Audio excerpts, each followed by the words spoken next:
자, 여기서 하나 좀 짚고 가야 되는 게 때문에 4월 급여가 훅 적어지는 경우가 꽤나 많습니다. 자, 여기에서 꿀팁 하나 벌써 나갑니다. 소득세랑 지방소득세도 모아놓고 보면 꽤 많은데 에 근로하고 계신 청년이시라면 이 소득세를 감면받을 수가 있습니다. 여러분, 급여 받고 계신가요? 그러면 이런 생각 한 번쯤은 해봤을 거예요. 아니, 내 연봉에 비해서 왜 이렇게 급여가 적게 들어와? 뭘 이렇게 자꾸 매달 꼬박꼬박 떼가는 거야? 주휴수당? 이건 또 뭐야? 오늘은 직장인, 아르바이트생 막론하고 급여를 받으시는 분들, 월급을 한 번이라도 받아봤다 하시는 분들은 꼭 아셔야 되는 내용, 급여에 대한 모든 것, 그리고 소소하지만 강력한 팁들 정리해볼 건데요. 오늘 이 영상 다 보고 나면 내 급여 어떻게 구성이 된 건지, 대체 뭘 떼가는 건지에 대해서 싹 다 정리가 될 겁니다. 자, 일단은 우리 급여가 대체 어떻게 생겨먹은 녀석인지에 대해서 하나씩 뜯어보도록 할 건데요. 우리 보통 통장이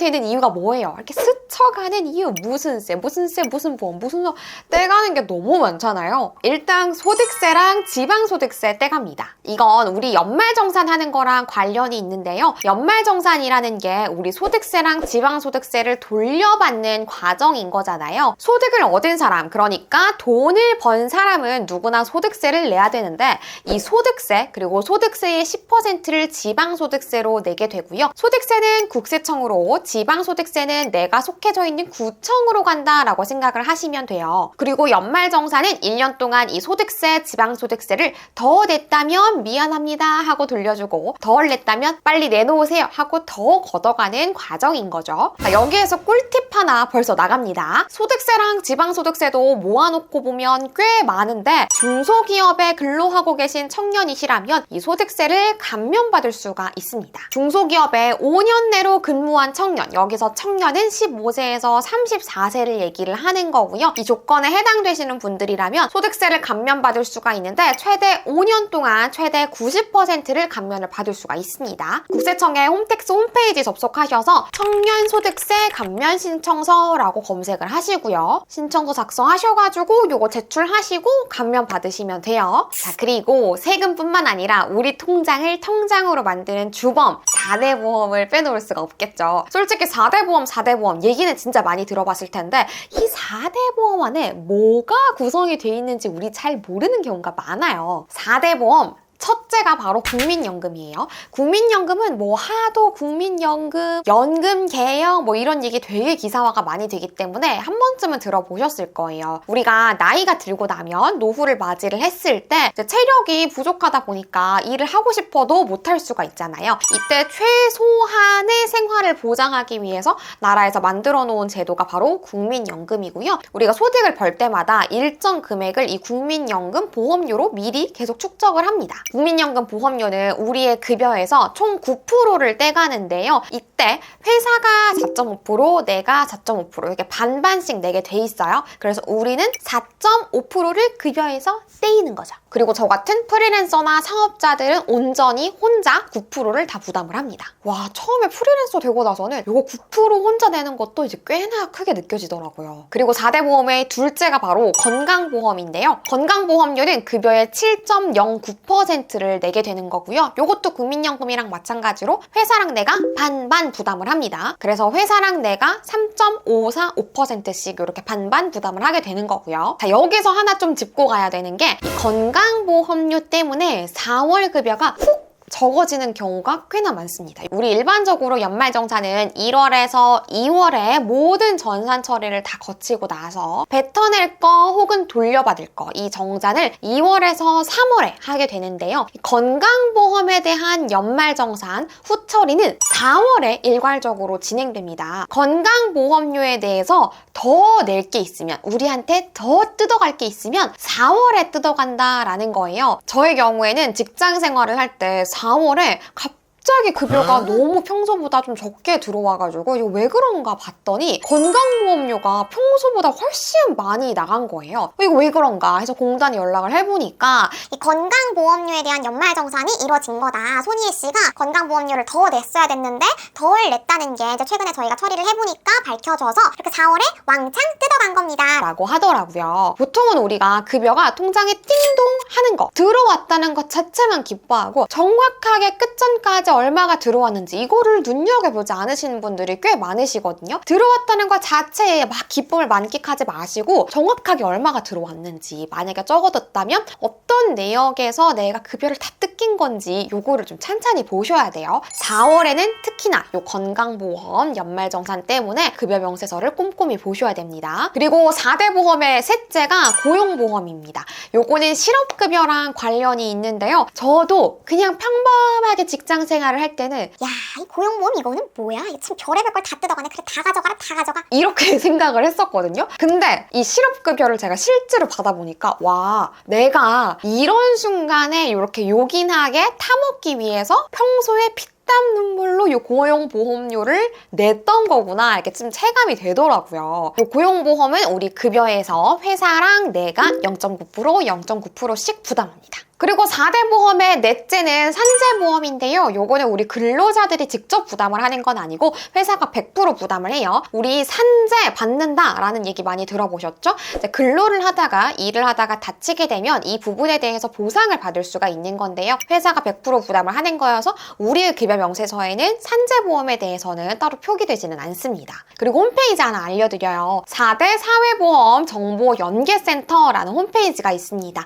이 홈페이지에 들어가면 우리가 내고 있는 4대 보험이 정확하게 제가 알려드린 것보다 조금 더 상세하게 어디에 쓰이는 건지에 대해서 설명도 다 볼 수 있고요. 그리고 내 급여 총액을 넣으면 정확하게 얼마씩 내고 있는지 계산기도 두드려 볼 수가 있어요. 그냥 떼갔구나 하지 마시고요. 이 계산기도 수시로 한번 두드려 보시면서 실제로 내 급여에서 떼간 거랑 어떻게 차이가 나는지 한 번쯤 비교를 해보셔도 좋을 것 같아요. 이렇게 떼간 것들이 있다면 우리가 받는 것도 종류가 있을 거잖아요. 대표적으로 기본급. 우리가 매달 받는 것이 기본 골자가 되는 수당인데요. 우리가 보통은 매달 월급이 조금씩은 달라지잖아요. 근데 그 중에서도 항상 달라지지 않고 고정적으로 기본적으로 지급을 하는 수당이 기본급이고요. 기본급 월급은 아니기 때문에 우리 회사에 그리고 나의 기본급이 얼마인지 정도는 알아두는 게 좋습니다. 그리고 여기에서 뭐 휴일 수당, 야간 수당 등등등 각종의 수당이 붙게 되는 거고요. 상여금 같은 경우에는 보너스, 인센티브라고 생각을 하시면 되는 거죠. 조금 더 디테일하게 들어간다면 명절 상여금, 뭐 휴가 상여금, 그리고 각종 보너스 이렇게 다 나눌 수가 있을 것 같은데요. 이런 종류가 또 회사마다 다를 수가 있어요. 이런 걸 알기 위해서는 급여 명세서를 꼼꼼하게 살펴보셔야 돼요. 그리고 복리후생비도 빼놓을 수가 없죠. 이 복리후생비 같은 경우에는 회사마다 지급되는 방식이 달라요. 아예 급여에 포함을 해서 현금으로 지급을 하는 곳들도 있고요. 따로 복리후생 카드를 만들어서 포인트로 지급을 하는 경우도 있어요. 이 복리후생비 같은 경우에는 그냥 꽁으로 주는 돈이라고 생각하는 경우가 되게 많은데요. 이것 역시 연봉에 다 포함이 된 거예요. 그냥 회사가 선심을 쓸 리가 없죠.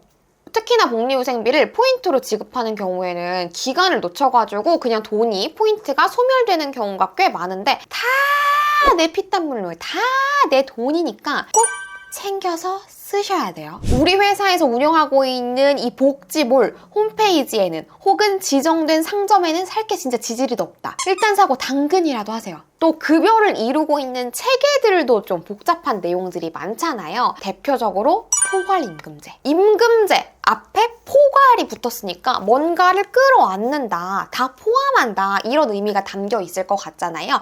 이 포괄임금제는 사실 뉴스에도 막 시끌시끌하게 굉장히 많이 나오는 단골 소재인데요. 보통은 야간 근무, 연장 근무 이런 근무 시간을 따로 계산하는 게 되게 복잡한 업종에서 도입을 하는 게 바로 이 포괄임금제예요. 어디서부터 어디까지가 정규 근무고 어디서부터 어디까지가 야간 근무고 또 어디서부터 어디까지가 초과 근무인지에 대해서 계산하기가 복잡하니까 우리 업종에서는 처음부터 이걸 다 계산해서 포괄적으로 임금을 드리겠습니다 하는 게 이 포괄임금제의 골자입니다. 근데 이 포괄임금제 같은 경우에는 반대로 어디서부터 어디까지가 정규고 어디서부터 어디까지가 초과인지를 명확하게 가릴 수 있는 데서 도입하는 건 무효예요. 예를 들어서 사무직 같은 경우에는 9to6가 일반적이잖아요. 9to6를 도입하고 있는 회사의 사무직이라 9시라면 6시를 넘어서는 게 초과 근무겠죠? 이게 명확해요. 근데 이런 데에서 포괄임금제를 적용한다. 이럴 때에는 무효 처리가 될 수 있습니다. 괜히 사업주, 사장이 초과 근무에 대해서 돈을 아껴보겠다고 꼼수를 부리는 경우들이 종종 있기 때문에 명확하게 가를 수 있을 때에는 포괄임금제 적용하지 마세요 라고 정해둔 거죠. 보통은 현장직들이 이 포괄임금제를 많이들 활용을 하는데요. 포괄임금제를 활용하지 않고 일일이 체크를 하는 곳들도 있지만 근무를 하다 보면 초과가 되는 게 우리는 일상이다 하는 곳들에는 포괄임금제를 적용하곤 합니다. 또 급여 체계에서 많이 들려오는 단어가 바로 주휴수당이죠. 주휴수당 같은 경우에는 일정 시간 이상 그리고 정해진 근무 일수를 다 채운 사람에게 하루치의 일당을 더 주는 걸 얘기를 하는 건데요. 이 주휴수당은 직장인은 당연하고요. 아르바이트생들도 다 적용이 되는 거니까 혹시 내가 아르바이트를 하는 데에서 주휴수당을 적용해주지 않는 것 같다? 이럴 때는 정당하게 요구를 할 수 있습니다. 주휴수당을 받기 위해서는요, 일주일에 15시간 이상 근무를 해야 되고요. 그리고 손희애 씨는 이날 나와주셔야 돼라고 정해진 근무 일수를 다 채워야 정당하게 요구를 할 수가 있습니다. 예를 들어서 제가 일주일에 5일 하루에 8시간을 일을 하는 사람이에요. 그럼 주급을 계산을 했을 때 5 곱하기 8, 40시간에 대한 주급을 주면 된다라고 생각할 수 있지만 이때 15시간 일을 한 거고 제가 나오기로 한 5일을 다 나왔으니까 주휴수당을 적용을 해야겠죠? 하루치의 급여를 더 주는 거니까 5 곱하기 8이 아니라 6 곱하기 8 해서 48시간에 대해서 주급을 줘야 된다는 거예요. 실제로 여러분이 네이버에서 주급 계산기, 월급 계산기를 두드려 보시면 주휴수당이 포함되어서 계산이 돼요. 이렇게 계산기에도 기본 세팅값이 주휴수당이 포함된 금액일 만큼 주휴수당은 우리가 근로자들이 당연히 누려야 될 권리이기 때문에 내가 주휴수당을 제대로 못 받고 있다라고 생각이 드신다면 정당하게 요청을 하셔야 돼요. 마지막으로 우리 근로자라면 꼭 알고 있어야 되는 간이 대지급금에 대해서 알려드릴게요. 혹시 여러분 내가 다니고 있는 회사에서 나의 급여를 밀린 적이 있나요? 드라마에나 나올 것 같죠? 실제로 이런 일을 겪고 계시는 분들이 꽤 많습니다. 이 간이 대지급금이라는 거는 똑똑 정부 부처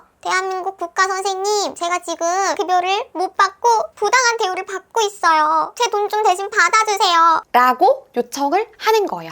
자, 기존에는 이 간이 대지급금을 퇴사한 사람만 받을 수 있었어요. 이제는 제도가 바뀌어가지고 회사를 다니고 있는 중에도 뭐 한두 달이든 뭐 5, 6개월이든 내 돈을 못 받았다? 이때 신청할 수 있습니다. 자, 1차적으로는 고용노동부에 대해서 제 지금 임금이 체불이 되고 있어요 라는 확인서를 받으시고요. 자, 2차적으로는 근로복지공단에 이 확인서를 제출하시면서 간이 대지급금 신청을 하시면 되겠습니다. 선생님 뭐라고요? 뭐 어떻게 해야 된다고요? 뭐 어디서부터 어떻게 손대야 될지 모르겠어요 하시는 분들 당황하지 마시고요. 고용노동부의 콜센터 번호가 1350번이에요. 자, 이쪽으로 전화하셔가지고 내가 어떠한 상황인지 상담을 꼭 받으시기를 추천을 드립니다. 자, 앞으로는 띵동 돈 꽂히는 것만 관심 갖지 마시고요. 급여 명세서 꼼꼼하게 읽어보는 습관을 들이시길 바래요. 오늘도 제 영상 봐주셔서 너무너무 감사드리고요. 구독과 좋아요 잊지 마세요. 안녕!